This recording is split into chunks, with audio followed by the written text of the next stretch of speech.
annoying when you're sweaty after gym but can't shower? It's time for 3-minute life hacks.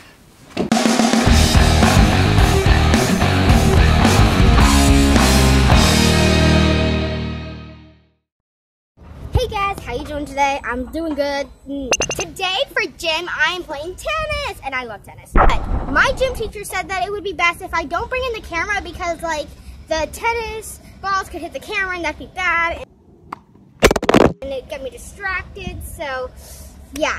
So you're gonna see no shots of me playing tennis, but we have a life hack. Take it slow.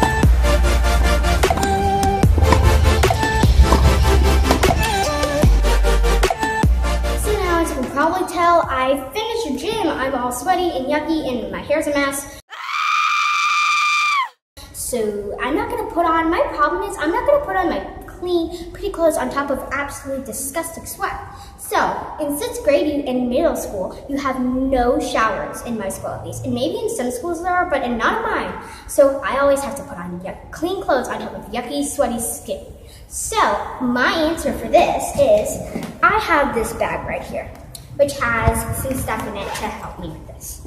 I have this spray bottle that has cucumber water so that when I'm after, I can just spray it on me and get rid of some of that sweat, the yuckiness, swipe it off, and it's also refreshing if you want to put something in your mouth because this technically is edible. And also, you need some deodorant because your pits are probably absolutely horrifyingly smelly.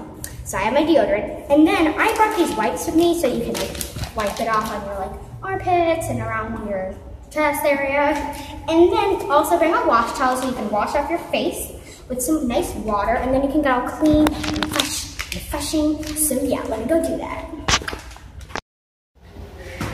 So now that I've used that absolutely amazing life hack, I'm all clean and ready and not all sweaty and yucky, so gotta get to class. Peace, love you. Girl, we getting faded over there. We made it over here. We keep designer on our body. Girl, we major over there. Just tell your friends to put their purses on this table.